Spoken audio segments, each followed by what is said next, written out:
All right. So here we are, Rachel Connors from Yellow Leaf Hammocks, a 2014 Unreasonable venture. Rachel, thank you so much for taking the time to join us today. I'm so excited to talk about Unreasonable with you, Sean. Yay. So I guess to start and to give people a bit of a sense of sort of where you're coming from in the deal with Yellow Leaf, could you give us just a brief kind of overview of what you guys do and your role there at Yellow Leaf? Yeah, absolutely. We are a social enterprise. We sell hand-woven hammocks that create jobs in rural Thailand, and also one of our goals is kind of to change the perception of fair trade or artisan goods, make them more stylish and more associated with high quality here in the U.S. So we launched in late 2011. We're a bootstrapped startup, and I am one of the co-founders. And my role mostly encompasses like marketing and operations. Cool, great. And you guys have a really interesting story about how you got started and sort of found out about these hammocks. Maybe you could give the quick and dirty version of that. Yeah. So obviously the first thing anybody asks when you say I have a hammock company is how did you get into that? And the truth is my co-founder, Joe, was on vacation in Thailand, escaping a frigid Boston winter a few years back when he stumbled across an amazing hammock on this little island in the southern part of Thailand. And when he jumped in this hammock, we like to call it love at first swing. He was obsessed, and he just knew that this was a better hammock than any factory-made hammock he'd ever laid in. And he heard the story of the tribe that was struggling to build a market for these hammocks, trying to sell them in order to get out of slash and burn agriculture, break the cycle of debt slavery. So he ended up flying north and then convincing a cab driver to drive him 600 miles out to the village where he had pizza with the tribe, saw them weaving hammocks, and made a commitment that he said, I'm going to start a hammock company. So he came back to Boston. I was the first person that he told about this crazy story, and we decided to go for it. And so how many folks have you employed to date? We started out with about 70 people working part-time for us. Now we have 200 weavers who we support with what we call a prosperity wage job, so a middle-class job that enables them to send their kids to school, get their family out of debt slavery, and build a brighter future. And what I love about that answer is it's so apparent the impact that you guys are having. Because it's so measurable, which is nice and not always the case, I'm sure, as you kind of found at the Institute with all the ventures that we see. Yeah, it's always hard to find the metrics that are going to work for you, but we like job creation as our number one metric. Yeah, cool. So the one thing that I love about Yellow Leaf is you guys both have really interesting titles. Can you say a bit about your title and how you chose it? Yeah. So this is the benefit of being a startup founder. I am the chief strategist of Pass It On, which is just designed around the fact that from the very beginning we thought we wanted to build community. Everybody loves a hammock, and we wanted to build like a story that people want to share and a brand that they really relate to. So I think about that, every day when I look at my business cards. And Joe, my co-founder, instead of being the CEO, he's actually the Chief Relaxation Officer. Not a bad title to have. Yeah. He just makes sure everyone else relaxes, though. Right. Yeah. Not a stress-free job, that's for sure. Great. Well, I wanted to jump in here a little bit to some of your experience around Unreasonable. Yeah. I think we have some folks watching and some folks who will be interested in kind of hearing your perspective around the thought process that you guys went through in deciding to apply and ultimately attend Unreasonable. Awesome. Well, we actually applied for Unreasonable twice. So the first year that we applied, we were very new, very young, but we had the great fortune to meet a few of the people from the Unreasonable team, and we really liked what you guys were about. So we jumped in and we went through the application process, and we actually learned a lot from our interviews and just the process of answering the questions, and we found areas where we could improve. And then we kept in touch with you guys, including you on the mentor updates that we send out on a regular basis, and came back through to apply again. And we just found, the thing that struck us the most was the community around Unreasonable, and that's what kept us really attracted, kept us engaged, and made us motivated to apply until we got in.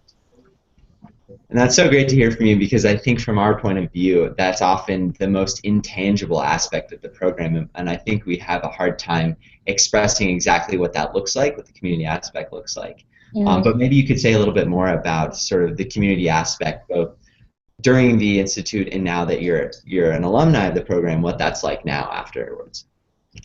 It's awesome. That would be, just the number one thing that we love about Unreasonable. From the time we interviewed, we interviewed with someone who turned out to be one of our mentors, and the really personalized curriculum that you build out through the mentor relationships that Unreasonable helps you create is just amazing. And beyond even your specific mentors, the caliber of instructors and friends and in financial partners that you are exposed to is really amazing. Great. So I know that you guys went through this a little bit, and many of our applicants, I think, go through this, pretty much everyone. They struggle with taking 5 whole weeks away from their business, which is really understandable. How can you step away from building something for 5 weeks? So maybe you can talk a little bit about the decision process, how you decided that was going to be okay, and then ultimately how it affected you to be away for 5 weeks. Yeah. Well, I think I was much more nervous about it than my co-founder was, which was great because I had someone assuring me it was going to be okay. And what I immediately found when we got to Unreasonable was that my productivity was hypercharged. So Joe and I were in an unusual position because I think we were the only team who had a venture up and running, but didn't have anyone else back at home to keep running it. So we were just the two of us at that point, and we both came to Unreasonable. But in the end, you have to decide to invest in the future of your venture. And for us, we'd been running for almost a couple of years, but we also kind of felt like we were hitting a point where we needed something to push us over to the next level. And that's exactly what Unreasonable did. So we came through, and we took that time to sharpen the saw, as the adage goes, and to prepare ourselves for future growth and to turn into better leaders, to really examine what we were doing in the business, see what was working well and what wasn't, and I can't even express how great it was. And there are definitely things that slip through the cracks, but you learn a little bit about how time management, and maybe everything that you're doing isn't as important. And you guys made time. We had time for volleyball. Yeah, you got to see my jump serve in action. Pretty legendary stuff. Yeah, I will say I did get the GSD award at Unreasonable, so I was I made the most of my little pockets of time. Yeah, the get your stuff done. That's a precious, prized award. Knocking down. Great. So I think the other big concern a lot of our applicants have around our program is the cost. And as you may know, this year we're slightly changing the cost structure. Instead of an upfront fee, there will be sort of a follow-on fee. But either way, maybe you can talk a bit to kind of how you saw it going in, and maybe how you saw the value of the program beforehand, and how that may have changed, and now your perspective on sort of the value that you got out of that fee. And to be totally transparent, that fee that you guys had to pay and was mostly raised on the marketplace was $10,000, or I guess $12,000. A little more, yeah, because we're a pair. So yeah, maybe you can talk to that a little bit. Yeah, well, you know what, to be honest, I think it's great that you guys are switching it around. We definitely saw more than $10,000 worth of value. Guys, for anybody applying to Unreasonable, Connie, the chef's meals alone are worth $25,000. So tasty. Yeah. So just the breakfast burritos alone. But I think for us, the biggest obstacle with all of that, honestly, was taking the time away from our business to fundraise in advance. And I think if we had it to do over, we would have just paid for it ourselves without doing the marketplace. So I think that definitely this is an awesome adjustment. It's going to, save people a lot of time and let them focus on the things that Unreasonable is all about, improving their business. And I just can't even stress enough, like, the value that we got out of this, everything from the relationships that are helping us build out, areas where we were weak and driving commerce, to, the benefit of the Unreasonable network when it comes to investment. Cool.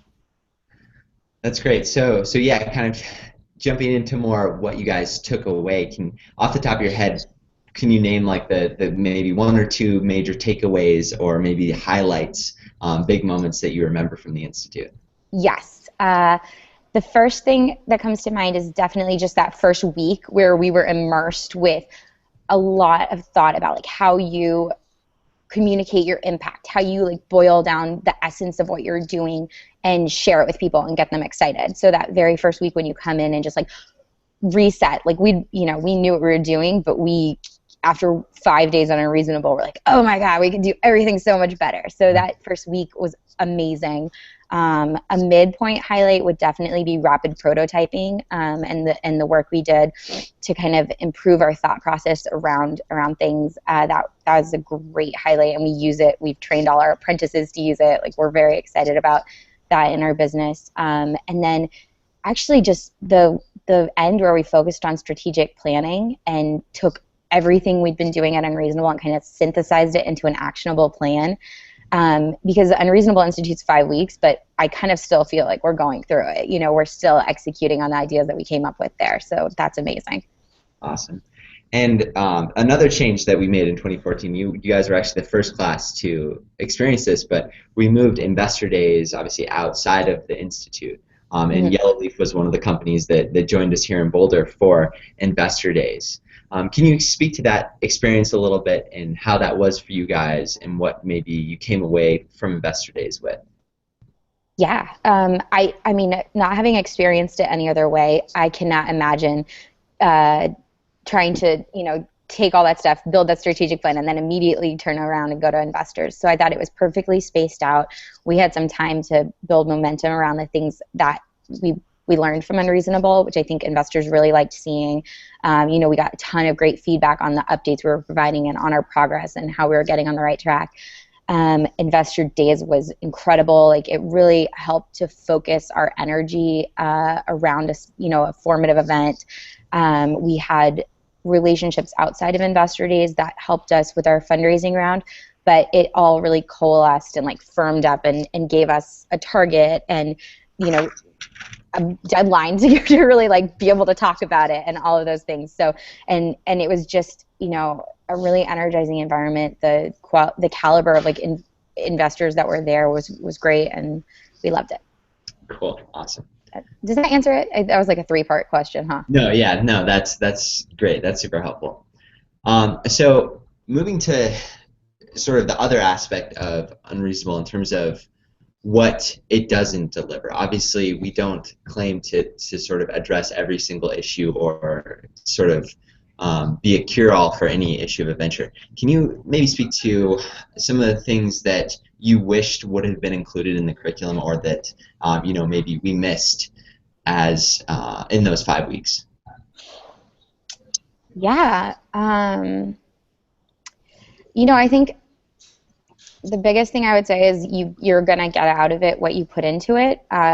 So if you can just come in, like, prepared to sleep a little less and stay energized a little more for those 5 weeks, that'll make all the difference on what it benefits you, because you can pack in as much as you want to the program. And I think the biggest thing, that it doesn't give you is you're going to leave and you have to keep up that momentum and execute on those ideas you had and keep those relationships going strong, keep sending out those notes. I can't really think of anything that I felt was lacking. Maybe the only thing I would have loved is more time spent on, like, the speaking training that we did. instead of focusing like on just one big presentation, kind of just learning to be a better communicator, especially, to a crowd. Right, and the big presentation you're referencing is the launch pad, where we bring 1,000 people into a big auditorium, and each venture gets to pitch. And so yeah, the 3 days spent is obviously a big time investment for just kind of an 8-minute talk. Yeah. And yeah, I think clearly communicating in the long run is almost a better skill to have than just having your pitch dialed. Yes, exactly. I mean, like just learning how to get people energized, because for me, I'm probably like a much stronger writer. Like I can write a great story about us, but if I have to stand up and say it, I'm sure there's lots where I could improve. So that would have been something I would have loved to spend more time on. Absolutely. Great. Great. Well, I wanted to jump into some of the questions that folks had submitted for you specifically. And this is a great one. I love this question. What was the worst day of your entrepreneurial journey, and how did you deal with it? Oh my God, it happened at Unreasonable. I was getting the GSD award. I was working so hard. I was like up, every morning with my laptop, like running. And then I just lived with my laptop on Unreasonable. I'd pop it out for 3 minutes to get work done. And then my laptop got stolen while I was at the mansion. And so I went like 5 days with no computer in the middle of Unreasonable.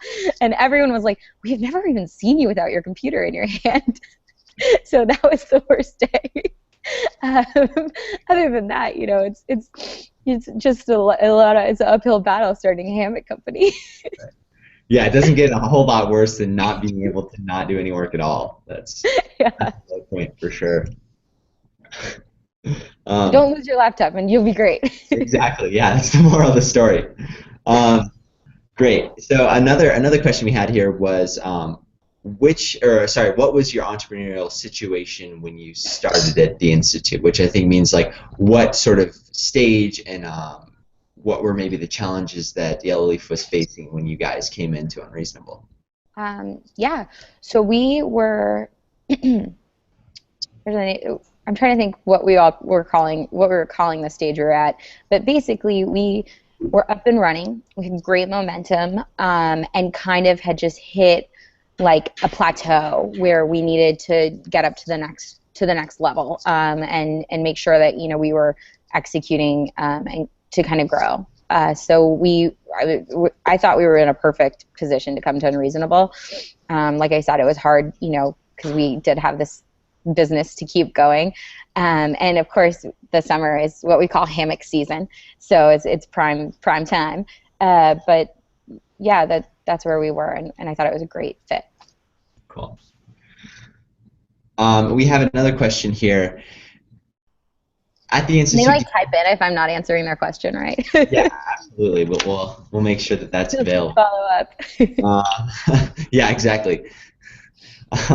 So did you have at the Institute, did you have any inefficient lessons or inefficient days?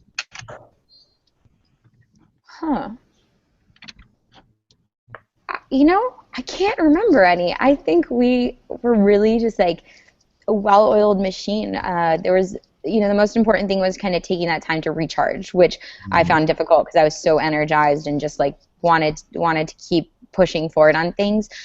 So, if you guys come through the Institute, just take advantage of that time. Like go play ping pong or volleyball, or, sit on the porch, or go have a beer and do those things. And I think that's what'll keep you from hitting burnout. Yeah, there's got to be some time where you're not thinking about hammocks during the day. Exactly. I apologize for the flashing. I'm at a photo shoot, so it's in the background right now. If you can see. I didn't even notice, so I think you're totally fine. Another question here. Do you think that you would have managed your business as successfully without the Institute? No. I think that we were doing a pretty good job before we came to Unreasonable, but it kind of feels like we skipped a couple years of like heartache and struggle and trying to figure things out. And I also think like, a lot of times you just want to put your head down and have tunnel vision and focus on your business. But in the end, you're going to get so much more done when you have community around you, when you have like an expert that you can ask a question of, or, people that, again, you keep those relationships going afterward. And it's helped us grow like exponentially. We've doubled our sales this year following the Institute. So That's awesome. That's great. I'm so happy to hear that. me too. Great. Well, here's one that I'm assuming as a products company and a small team, you guys might commiserate with a little bit. Someone asking how they would market their products outside their country since they have no team member in those countries that they're trying to market to, and sort of what steps to take to step into a bigger market abroad. Yeah. Do you know if are they in the U.S.? I think this one, I'm actually not sure where this one was submitted from, no. Okay. Well, you know what the great thing is? You really don't need to have a presence in another country at this point, physically. There's a lot you can do online. So if you are selling a product, make sure you have a great e-commerce website. There's great out-of-the-box solutions like Shopify and Squarespace. So it's really easy to set up for anybody. That'll also make it easy for people to access your website internationally. Be sure you have like a dedicated wholesale section on your website that talks about your interest in international retailers. Did you say they're in retail? You're trying to sell the product? Yeah, it looks like retail or something. And there's tons of great, not to like drill down too specifically, but there are tons of great, high ROI marketing and advertising practices you can do online using Facebook and retargeting and really targeted ads to other countries. So I think that's what I would do. Cool. Awesome. No, super helpful. and of course, that's your expertise and your specialty. So definitely appreciate your insight onto that. Some questions that have just been submitted for you. In the selection process, what do you believe is the most important factor of quality to have in order to be selected for Unreasonable? I think like tenacity, like just being, really willing to go for it, take advantage of everything. I think, that's what you guys, again, like saw from us. We were just like, reject us, we'll come back. and keeping those relationships really strong, because you guys know that's the value you're providing. So people who build strong relationships make better candidates. Absolutely. And we stress that one so much, and even once you're here, I'm sure you saw that those entrepreneurs who did follow up and were tenacious about it were successful, and those who didn't were less so. Yes, absolutely. Handwritten thank you notes. Yeah, exactly. You did a lot of those. Yes. Another question for you. How much % of revenue, you talked about sales a little bit, but this is specifically talking about revenue, did your company grow after Unreasonable? Or sort of any other metrics that you can use to sort of show the value of the program? Yeah. Excuse me. Well, we have a bit of a seasonal business, so we go through like a really busy period in the summer and a really busy period through the holidays, like any retail would. And like I said, we've just been doubling our growth compared to last year, which is really good, for a business that's already up and running. So we're really excited about that. And then one of the things that kind of has a longer lead time to see, but that we know is going to be way better, is the wholesale side of our business. Because we spent, that was one of our priorities coming into Unreasonable. We stayed focused on that, and we're, going to keep seeing the benefit of that for the years to come as we build out, like it's all through 2015. So. Great. Okay, and then it looks like a question for me here. So on a couple questions on the application, as you might remember, Rachel, are really specific things like, do you have a full-time teammate? Is this, they're just for the eligibility's sake, there are sort of these very questions, and someone asking how flexible are those questions? And I think probably from your experience, Rachel, you've learned that we break our own rules quite a bit. So in this specific case, our teammate is available to work in sometimes more hours per week than others, and sometimes it's less than 40.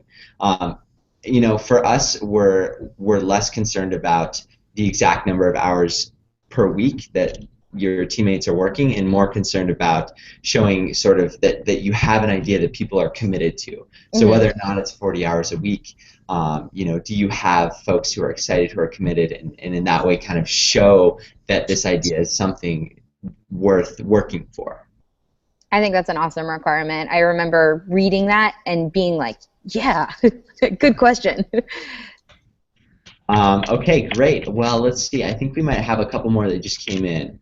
Um, Okay, here's a good one, and I'm sure this one will feel relevant to you. So, some companies with questionable intentions have used the label social business only to attract new customers and improve their image. How do you stress transparency in your business operations, dividends, salaries, etc., to deal with possible criticism or skepticism? I think it's definitely hard, right? Because I think a lot of times the companies that are responsible for a lot of greenwashing are bigger companies, which is ironic because as a small company, it's really hard to expend the resources to even track these things or quantify them or prove them out. For us, one of the things we did from the very beginning, we were actually founded as a B corporation, so we went through that impact assessment, and it helped us shape our business. We thought of things that we hadn't even really been considering by doing that all the way back when we launched. So I would definitely recommend, that's a great tool. It's an independent audit, and now we're among the top, best for the world B Corps, and we have that hard score to put on. Honestly, it's something that we struggle with all the time, though, because of course, as customers get more savvy to greenwashing, they're more skeptical, and it's a vicious cycle of you don't want to be on the defense. You want to talk about the awesome things in your mission. So I think we just try to share individual people's stories, quantify as best as we can. As we have more resources, we'll devote more resources to doing that. Absolutely. And I think that we're huge fans of B Corp. One of their founder, Kim Kapanis, is one of our mentors. She wasn't around this summer for you, but she will be around in 2015. And I love Kim. We met at a B Corp retreat a few years ago. Awesome. Yeah, Kim is great. She's just such a great human. And I think that to kind of add on to what you're saying about this, anytime you can have an independent and well-respected organization audit your organization and say, yes, these people are doing it right, these people are doing it well, that will add so much more credibility than you tooting your own horn and saying we're the best, look at how socially responsible we are. And absolutely. That's one of the big value adds of going the B Corp route, as you guys have, because you can point to that and you have to do less sort of proving on your own, because B Corp is there to back you up and say, no, these guys, they're the real deal. They're doing well in the world. Absolutely. And you know what? I think that all of those, any partnership you can build, and the more you can open yourself up to respected organizations to examine you, we're Kiva's first microfinance partner in Thailand. We're part of their experimental partnership program. And I think for a lot of people, it's an easy shorthand. They've really examined us. So, okay, I'm on board with that. So I think building those relationships with trusted partners is a great thing you can do. Right, absolutely. And yeah, Kiva will... And you guys. Yeah, people know that Kiva goes through a diligence process. Obviously, we go through a fairly rigorous diligence process. And so I think that again, those third parties definitely add some sort of legitimacy. Not that what you're doing isn't legitimate in and of itself or on its own, but it's a signal to people to say, hey, here's someone else who can kind of vouch for that. Exactly. Great. Well, I guess I wanted to just give you the space to add anything else that you wanted to add. Like we missed anything, or there's anything else that you'd like to say to folks who will be applying for this next year's institute? I would just say, if you're on the fence, I would really encourage you to go through the application process. I think you'll learn a lot about your business, and the questions are really fair and really encourage you to kind of think things through and present information really well. So just do that. Like I said, we learned a lot even from our interviews and the mentors who were interviewing us and giving us feedback. So we found that amazing. We built relationships off of that. If you get in, just get so excited for Connie's food. So excited. I know, I can't wait until the summer. I'm looking forward to that food so much. And and the other thing I would say is, while you're there, just make sure to take care of yourself, you know, to exercise, to have fun.